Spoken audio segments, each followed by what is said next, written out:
السلام علیکم ورحمۃ اللہ وبرکاتہ۔ حضرات آج انشاءاللہ صفحہ نمبر 155 سے پڑھیں گے اور سورہ اعراف کی آیت نمبر جہاں 162 لکھا ہوا ہے وہاں سے انشاءاللہ شروع کریں گے،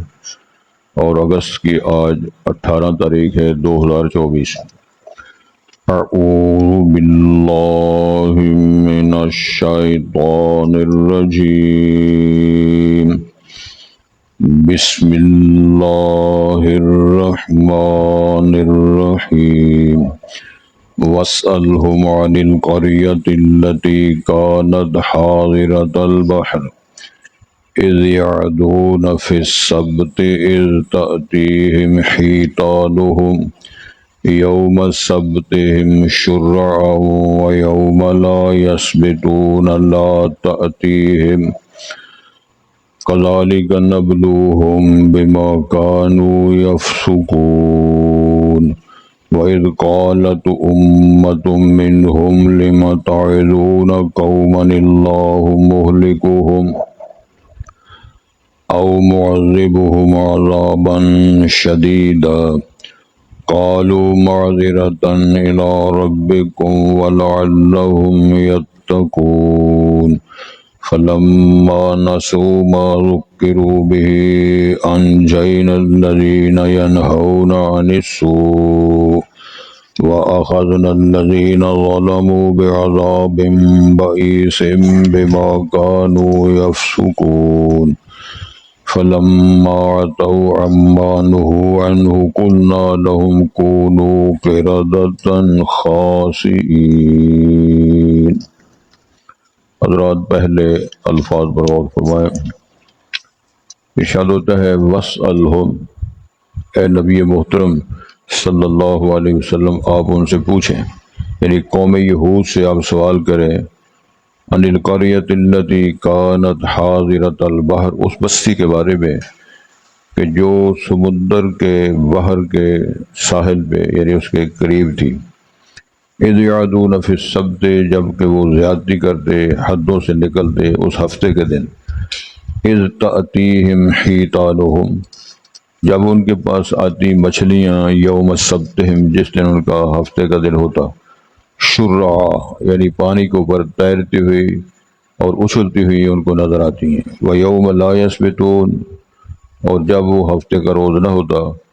لا تأتیہم، تو وہ مچھلیاں نہ آتی۔ کذالک نبلوہم بما کانوا یفسقون، ایسے ہی ہم نے ان کو آزمایا اس کے سبب جو تھے وہ نافرمانیاں کرتے۔ وَإِذْ قَالَتْ أُمَّةٌ مِّنْهُمْ، اور جب کہا ایک جماعت نے ان میں سے، لِمَ تَعِظُونَ قَوْمًا، تم کیوں واعظ کرتے ہو ایسی قوم کو، اللہ مہلکہم، جن کو اللہ ہلاک کرنے والے ہیں، او معذبہم عذابا شدیدا، یا ان کو عذاب کرنے والے ہیں سخت عذاب۔ قالوا معذرۃ الی ربکم، تو انہوں نے کہا ہم اس لیے سمجھاتے ہیں تاکہ اپنے رب کے سامنے یعنی تمہارے رب کے سامنے معذرت یا عذر پیش کر سکیں، وَلَعَلَّهُمْ يَتَّقُونَ، اور شاید کہ وہ بچ جائیں۔ فلما نسوا ما ذکروا به، بس جب وہ انہوں نے بھلا دیا جس کی وہ نصیحت کیے گئے، انجینا الذین ینہون عن السوء، تو ہم نے نجات دی ان لوگوں کو جو اس برائی سے روکتے تھے، وَأَخَذْنَا الَّذِينَ ظَلَمُوا، اور ہم نے پکڑ لیا ان لوگوں کو جو ظلم ڈائے، بعذاب بئیس، اس خوفناک دردناک ذلت کے عذاب سے، بما كانوا یفسقون، جس کے سبب وہ نافرمانیاں کرتے۔ فلما عتوا عما نہوا عنہ، جب انہوں نے حد سے تجاوز کی جس سے وہ روکے گئے تھے، قلنا لہم، ہم نے کہہ دیا ان سے، کونوا قردۃ خاسئین، پھر تم بن جاؤ بندر، ذلیل بندر اللہ نے بنا کے ان کو مار کے فرق کر دی۔ حضرات موسمی تبدیلیاں آتی رہتی ہیں، لیکن مزاج انسان میں بھی تبدیلیاں تغیر و تبدل ہوتا رہتا ہے۔ کوشش کرنی چاہیے کہ جو اصل ہدف اصل مقصد ہے وہ فوت نہ ہو۔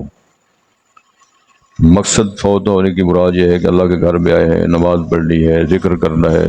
تلاوت سننی ہے، تلاوت کرنی ہے، یہ اصل مقصد ہے۔ اگر یہ فوت ہو جائے، باقی کام سارے ٹھیک ہو جائیں، تو میرا خیال ہے بندہ کامیاب نہیں ہوا، ناکام رہا ہے۔ مثلا اسپیکر کی آواز ٹھیک نہیں ہے، پنکھا نہیں چلتا، موسم ٹھیک نہیں ہے، تو ہم سارے کام ادھورے چھوڑ کر اسی چکر میں پڑ جائیں۔ وہ کہاں بنیاد نہیں ہے، بنیاد یہ ہے جس دور میں بجلی نہیں ہوتی تھی، بستیوں میں جس دور میں نہ لائٹ تھی نہ سہولتیں تھیں، تو لوگ سارے کام کرتے تھے، نمازیں پڑھتے، تلاوت کرتے، درس دیتے، درس سنتے، سارے کام ہوتے تھے، اور بلکہ ہم سے زیادہ اور بہتر اچھا کرتے تھے۔ اللہ ہمیں توفیق دینی چاہیے تاکہ ان مسائل کو ہم آج کے سبق میں بڑے مسئلے ہیں۔ سب سے پہلا مسئلہ یہ ہے کہ اللہ تعالیٰ نے پوچھا رسول اللہ صلی اللہ علیہ وسلم سے، فرمان جاری کیا ان سے پوچھیں اس بستی کے بارے میں جس کے متعلق اللہ تعالیٰ نے ان پر پابندی عائد کی کہ تم ہفتے کے روز شکار نہیں کرو گے۔ اصل معاملہ یہ ہے کہ یہ اس بستی کا ذکر تورات میں نہیں، لیکن قوم یہود اس کو اچھی طرح جانتے تھے، کیونکہ ان کی تو ساری تاریخ ہے، اس نسل میں یہ واقعہ ہوا، اس کو اچھی طرح وہ جانتے تھے۔ میری طرف دیکھیں آپ، تو جب رسول اللہ صلی اللہ علیہ وسلم کے اس نازل ہونے والے قرآن میں تفصیل بیان فرما دی، تو یہ دلیل نبوت تھی کہ رسول اللہ صلی اللہ علیہ وسلم کی جو نبوت اور رسالت ہے یہ ان علی منہاج اس طریقے پر ہے جو اللہ تعالیٰ نبیوں اور رسولوں کو بھیجتے رہے۔ پھر سمجھنے بعد قوم یہود جانتے تھے، اس بستی کا نام تھا ایلات، میں اس کی تفصیل انشاءاللہ پیش کرتا ہوں۔ الف یا لام الف را کے تا لمبی، ایلات اس بستی کا نام تھا، بحر کلزم کے ساحل پر، بحر کلزم کے ساحل پر، یہ مدین اور طور کے درمیان یہ بستی واقع تھی، اور اس کے پاس آج کل اردن کی بندرگاہ ہے جس کا نام ہے عقبہ، عین قاف دو نقطوں والا با اور ہا، بندرگاہ باقاعدہ چل رہی ہے، دنیا جانتی ہے، اردن کا وہ جو ساحل ہے وہاں انہوں نے بندرگاہ بنائی ہوئی۔ پھر اس کے بعد انہوں نے اس بندر عقبہ کے قریب ایک اور بندرگاہ بنائی ہے جس کا نام انہوں نے باقاعدہ ایلات رکھا ہے۔ آج بھی وہ بندرگاہ موجود ہے، اردن شہر موجود ہے، دونوں بندرگاہیں، ایک کا نام عقبہ اور اس کے قریب جا کر انہوں نے دوسری بندرگاہ بنائی جس کا نام رکھا ایلات۔ تو یہ اس بستی کے نام پر رکھی گئی ہے جو ساحل پر،